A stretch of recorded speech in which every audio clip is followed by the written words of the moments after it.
Do you remember I quit the show? You were so pissed. And I was like, you know what? I don't need this. I don't know why I'm doing this. I didn't even want to do this. I'm done. I'm out. I quit. I was like walking out to the parking lot. They had to come back and talk me down. Welcome, MythFits.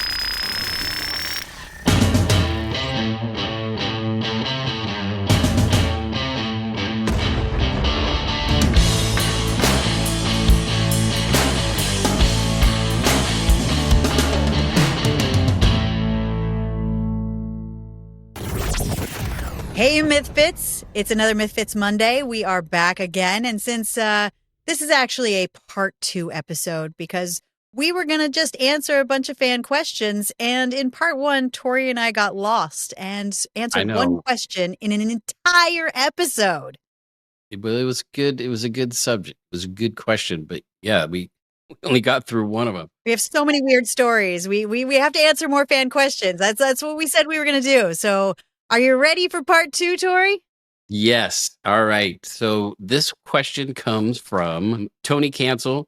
Given the known complicated relationship between Jamie and Adam, did you guys ever have to choose sides?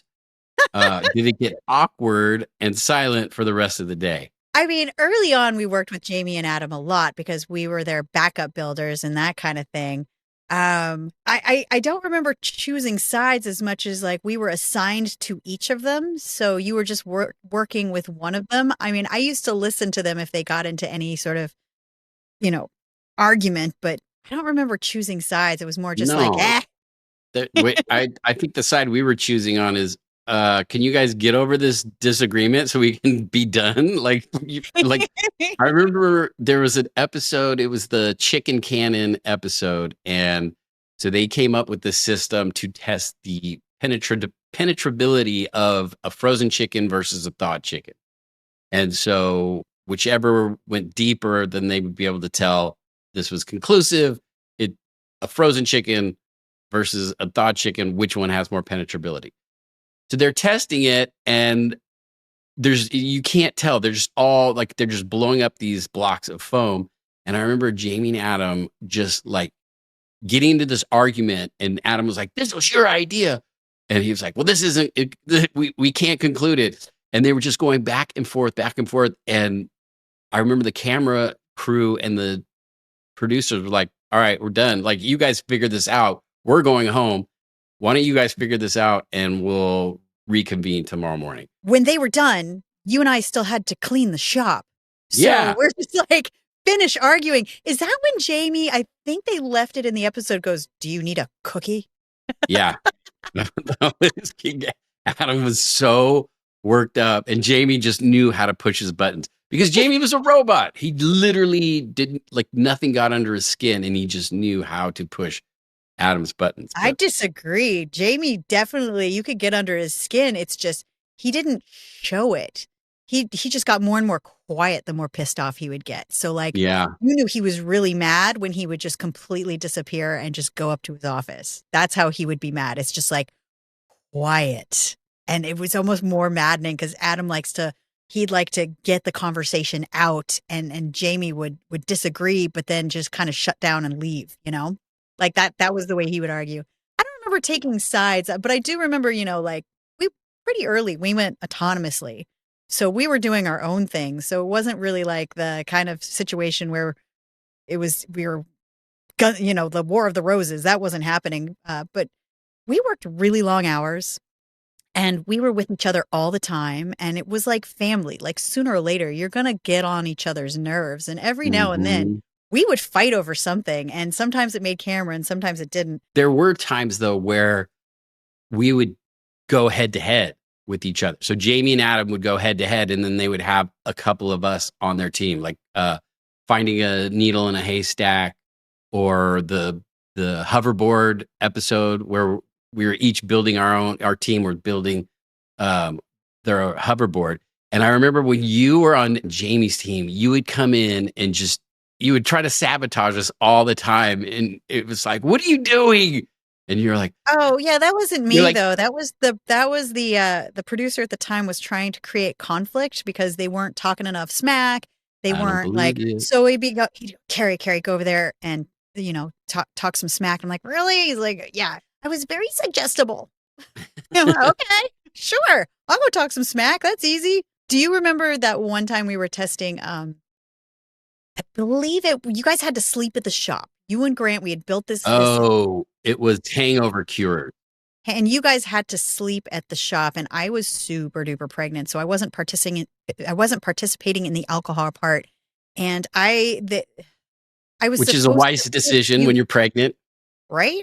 The right decision. I was supposed to piss you guys off, so they gave me air horns, and I was supposed to come in early in the morning. It was like 6 in the morning, and I was supposed to come in just all full of crazy. So I came in with the air horns. I'm like, get up, get up. Like, my job was to make your hangover horrible. The end of the day, they're filming me and Grant and like pounding as much alcohol as we can. And now they're like, okay, you can't drive home, so you guys got to spend the night. So we actually built bedrooms in the shop. And so now we are so hungover and passed out completely. And then here comes Kari with the horns and pots and pans and banging them together. It was just like, oh my God, I want to kill you right now. And you had a water gun, and you that was the second. That was the second night. Face. And I was hormonal and pregnant, and it was first thing in the morning, and I had to get up early and put on all the makeup, and you sprayed me in the face with the water gun, and I went full fucking diva. Do you remember I quit the show? You were gonna quit? No, you weren't. I did. I was so hormonal, Tori. I was really, really pregnant, and I cried, Kari. And I was like, you know what? I don't need this. I don't know why I'm doing that. I didn't even want to do this. I'm done. I'm out. I quit. I was like walking out to the parking lot. They had to come back and talk me down.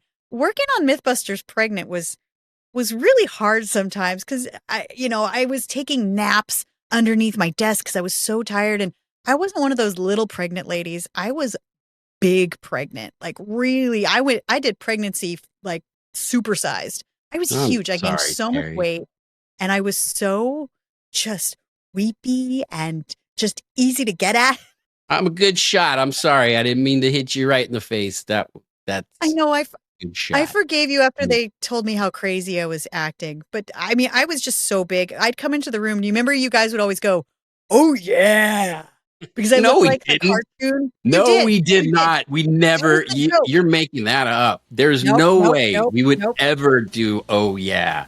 Oh yeah. No, maybe when you wore the red jumpsuit, but that's the only time. Maybe it was Grant, but that joke did not. That joke happened. I would never. I remember that. Oh yeah. Kidding me?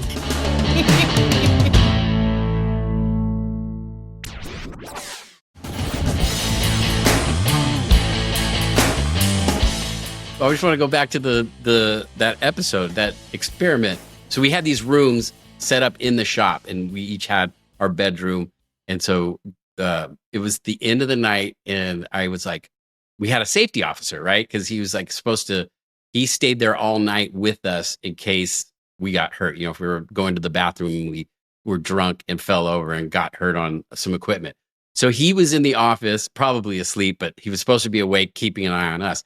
And so I remember I had set up a ladder in the back of the room, and I told the cameraman, I go, get up on the top wall because I'm going to jump into bed. I'm going to climb up on the wall and do like a wrestling move and jump into the room. And so he's like, okay. And so I do it. I run around and climb up on the wall. I'm standing on the wall, and the safety officer's like, get down. What are you doing? And I jump, and all I'm thinking is hit the bed. Don't miss. Like, if I miss the bed, I'm going to break a leg. So I hit the bed. But what I didn't think ahead of time is that I literally bounced right out of the bed. I hit the mattress, and it launched me against the wall onto the floor anyway. So good times. Yeah, I think that there's one place you shouldn't be drunk, and that's at the shop. There's just at the shop with cameras. There is no good decisions to be made. Do you remember other times where we had behind the scenes drama? I remember every now and then we'd be fighting over something done. I remember there was one time you and Grant, it was New Mexico Tech. You and Grant were fighting over something. I can't remember what it was, but it was, it was so hot out. It was over 100 degrees. So tempers were pretty short, and it was the end of the day. And you guys were like in each other's faces about something. And the only thing I could think to do was to diffuse the situation. And I walked up to you guys and said, pull my finger, and then just let out a giant fart. And you two fell over laughing. And the fight was done. I went from being super embarrassed to fart on camera to like, oh, I'm going to embrace this. This is a superpower. Be an old grandpa. You became an old grandpa. Superpower. I'm just a goofy little girl, and you wouldn't expect me to rip a fart to break up a fight. But then after that, we're like, okay, let's stop taking ourselves so seriously. Yeah. No, we would. Yeah. It was like whenever we disagreed on a way to test something, there was a lot of tension. I remember when we were testing bifurcated boat, and we had this rope system. So we tied the rope to a trailer, but the rope was strong enough to tow this boat on this boat trailer, and we were trying to crash it into this steel pole to see if we could get it to bifurcate. And so we came up with this system where if you tied the rope, we used this marine blue rope, and it was strong enough that it would pull the weight of the boat, but when it hit the pipe, it would break away from the vehicle that was towing it. And so that was like kind of our safety release mechanism. And so we did it, and it like didn't break away. And I remember Grant comes up, he's like, I told you we never use the blue rope. And I was like, we always use the blue rope. And we were just having this dumb yelling match. And then the camera comes over, and they're like, keep rolling, keep rolling. And I'm just like, oh my God, we look like such idiots right now. We're complaining over some stupid blue rope like children. Well, you get so invested, and you know, it's a sibling relationship. You're gonna fight over dumb stuff. I mean, there was all sorts of fun behind the scenes. I wish that was the show. Like, that was the best reality show, because it was so much cooler behind the scenes than when you actually saw the show. Like, the experiments were great. It was fun, but they literally could have had an entirely different show because so much fun happened. I remember this one time with Grant where this wasn't drama, but it reminded me of this because I think it was around the same time that we were testing that myth. You guys knew that I, at the time, before I had a kid, was extremely germophobic. Just like everything was gross to me. But the grossest thing of all to me was the fact that men didn't wash their hands after they went to the bathroom. I always thought it was so gross that like men would shake your hand, and the whole time I kept thinking, I'm touching your penis, right? Because men just like never wash their hands. I could always tell they'd come out with dry hands for the bathroom, and it's just like in my head, like I was disgusted by this one fact where Grant was in the porta potty and he heard me walking by, and he starts yelling, I'm touching my penis. I'm touching my penis. I was like dying laughing. I'm going to come out and shake your hand. Here it comes. Here it comes. We just had this whole conversation about how it was just like, touching my penis. Men need to wash their hands after they go to the bathroom. Hey, I wash my hands. Why do you just assume men don't wash their hands after going to the bathroom? Maybe we're just really good at drying our hands after washing them off. Really? I'm going to ask you this. You have spent more time in the men's room than I have. What percentage of men don't wash their hands after they pee? I mean, I don't keep track of it. I'm not like, hey, you're not looking? Sir, you just touched your penis. I need you to go over there and wash your hands. Anonymity breeds honesty, because I feel like I just, out of my personal, maybe I just hang out with dirtier dudes than you do, but I feel like they come out of the bathroom with dry hands. Just really I got an idea, Kari. Why don't you sneak into a men's bathroom, set up a hidden GoPro, film it, and then you can count and see exactly what percentage of men after urinating wash their hands. Oh what do you think? A good idea. I should totally do that. Is this a MythFits episode? Yeah, this is what we're going to test. Okay, let's get to another question. Let's see if we can answer another one. It's from Sario528, rewatching the first zombie special. And I have a question for Tory. Okay, this one's for you. Did Kari ever apologize for sacrificing you to the horde? They weren't real zombies, guys. Yeah, you sacrificed me to the horde. Why'd you do that? The answer is no, I did not apologize. to sacrificing Tory to a bunch of fans dressed as zombies?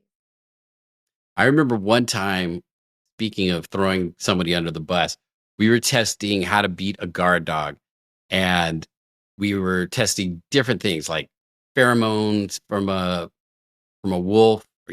Wolf urine is supposed to scare dogs away. There was coming in, like having a bunch of steak. And so Kari had steak. And so she was in the dog bite suit. She breaks in and throws the steak down. The dog completely ignores her. It absolutely worked. So the dog is sitting there eating this meat, and she's heading her way to get the safe, the stash, whatever it was that we were stealing. And so as she's on her way, she's almost done. I take a chunk of steak and I show the dog, and then I toss it at Kari, and it lands on her back. And then the dog goes after her and takes her down. And I remember I was laughing. I thought it was hilarious, but the producers were so pissed at me because they were like, "You just ruined this experiment. It was working. It was working perfectly. And you've just ruined it." And I go, "But that was funny. That was better. I think that's funny TV. No?" Wait, can we just, I just want to unpack this for a second. So the producers weren't mad that I had a piece of steak thrown on me so that a guard dog would try to tear me to bits. Mind you, those bite suits protect you from the bite, but the jaw strength, I was black and blue. Yeah. They bite so hard. It's like putting my skinny little bird arms felt like they were in a vice. Like they bite really, really hard. And the producers were like, "You ruined the scene," rather than "You threw meat at Kari." Come on. I feel like I've made the scene better. They were like, "You've screwed up this experiment." Because it worked. Also missing the priority here being my safety. You're good. You had the dog bite suit on. We're all rooting for you. Dude, that day it was so hot, and that bite suit was so hot. And I remember when I was testing the wolf urine, it was very pungent. Yeah. So pungent, and that smell drifted. I was covered in it, and I was wearing a motorcycle helmet, and it drifted up inside the helmet, and I started dry heaving so hard that I hit my face on the front of the helmet, and I gave myself a bloody nose. So it was just a horror show. I was covered in urine. I was bleeding out the nose. I was dry heaving. It was so hot I wanted to pass out. I just was like, would have been dog bitten all day.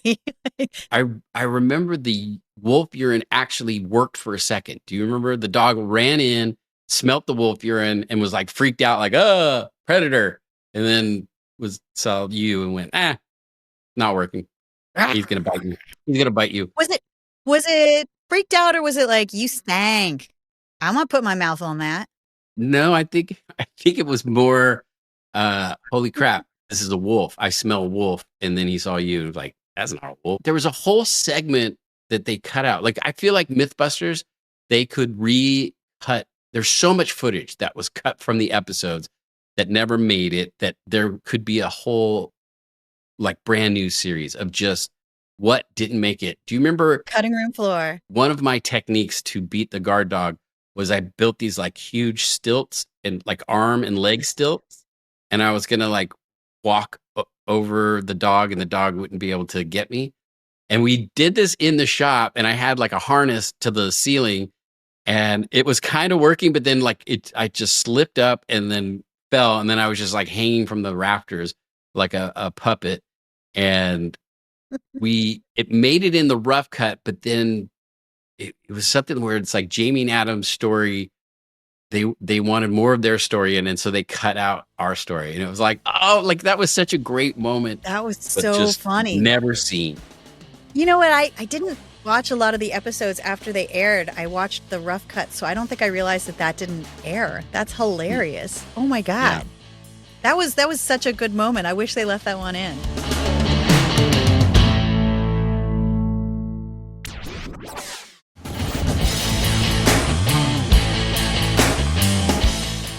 All right, next question. Do we have another question? We do. Okay. Ready? This one's from Jimbo89. Tory, was there ever a moment you almost quit? That actually works. What is your worst memory, Tory? I think it was early on very early on in the show where they were cutting me to look like this like jerk, and it really bothered me because I was like, oh my God, like I don't remember, like I didn't say that, or it didn't, like there's the fight where me and Adam are arguing, but they only left where I'm arguing with Adam. They didn't show the beginning of this argument. And I was just like, I was like, I can't do this. Like, I already don't want to be on camera. Like, I've told that from the beginning. And now they're making me look like the bad guy. I definitely don't want to be. And so I remember that was like the first moment I wanted to quit. But then as the show went on, somebody said, if you don't give them that stuff, they can't use it in the edit. I was like, oh, that's a great piece of advice. So just don't get upset. Don't get mad. Just don't give them things that you don't want used in the show. But then after I got used to that, it was, there was a producer that just like had it out for us, I feel like, and would do things to try to upset us or get us mad at each other. And I remember specifically going, you're going to have to fire me. I'm not going to quit. And what was that? When was that? It was like mid or like early seasons when this producer was leaving at the, the rap party. He was like, Tory, I should have fired you the first week. I was like, ow. What a dick. Yeah. He was like, you're so terrible. I should have fired you after the first week. And I was like, thanks. Good luck. See you later. Have a good career. Good guy. See ya. It was like such a dick move. Yeah, we got a lot of behind the scenes drama with him. I don't even know if we can go into it, but I think we had some Stockholm syndrome there. Yeah.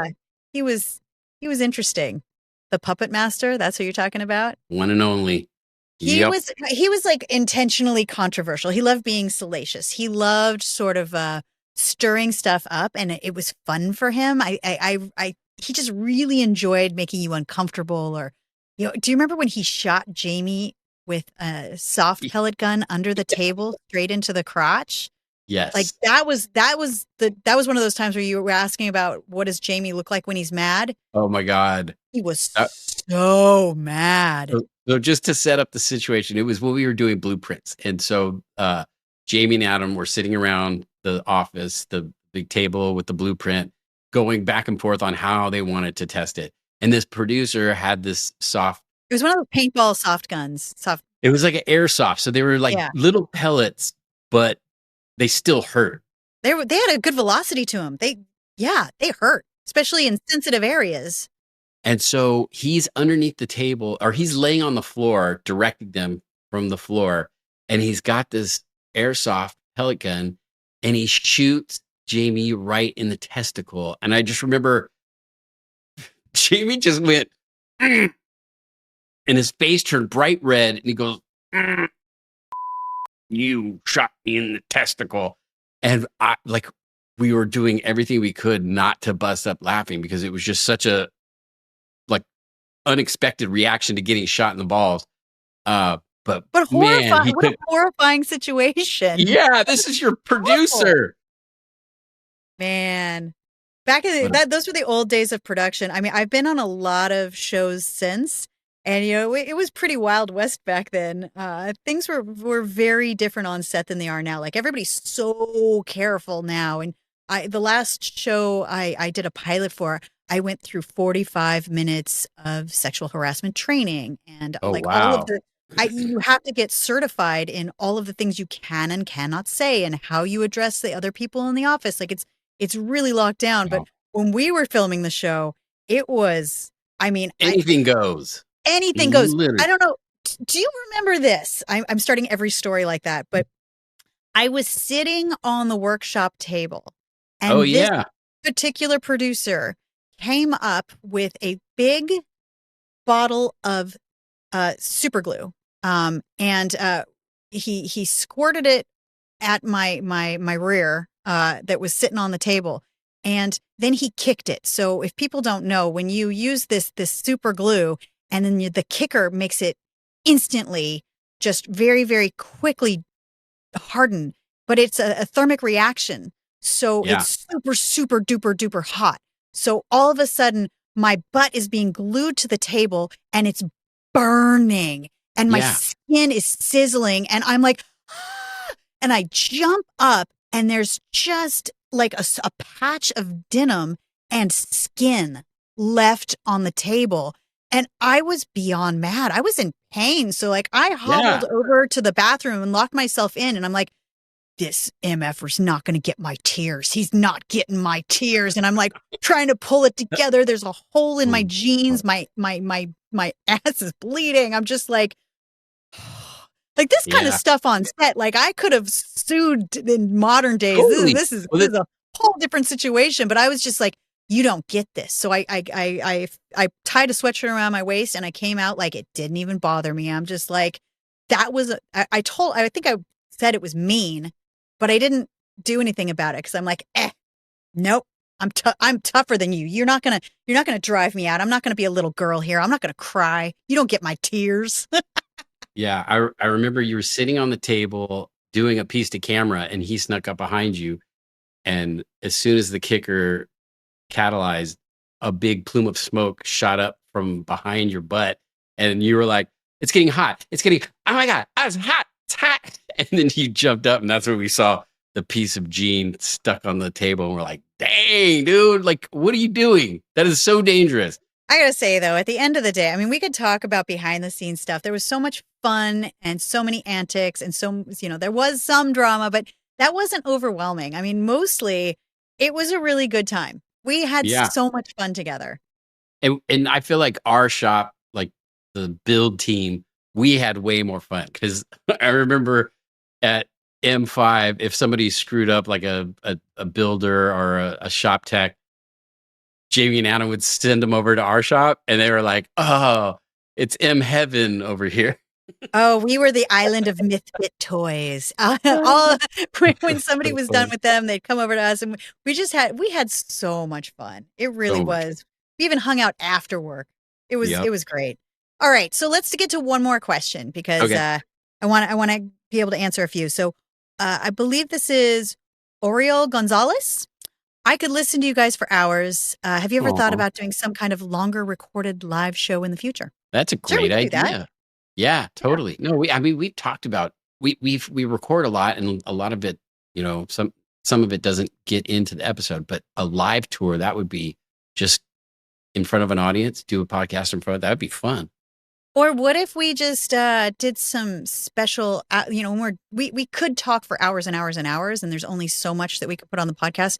What if we did like a Patreon where it was, we just keep talking. We keep answering questions or, it's the extended extra that we could put on a Patreon or something. We could do that. Totally. You know what else would be fun is if we did a watch along and we started an episode and you and I watch and the listeners at home can start the episode when we start it. And then it'll be like a behind the scenes, Blu-ray, DVD commentary. What's a Blu-ray? Come on. You're not. Oh, Tory. I think you're just coming up with more reasons to spend more time with me. But would that be fun? Do a little watch along? Do we have wine and pizza while we do it? Yeah. Every time somebody says science, they have to drink. I got a fun idea, Tory. How about this? If people want to ask us questions, if you send us a video question or an audio question, DM us at MythFits Podcast, and then we can use it on the show. Then you get to be in the show. Yeah, come be in the show with us. That would be awesome. Like, subscribe, follow, and send us all of your questions on a video or an audio message, and come back again for the next MythFits Monday. Yeah, nothing creepy, though. We don't want any creepy videos.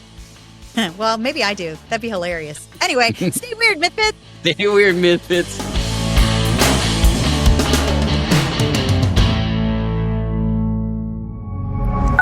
Pioneer.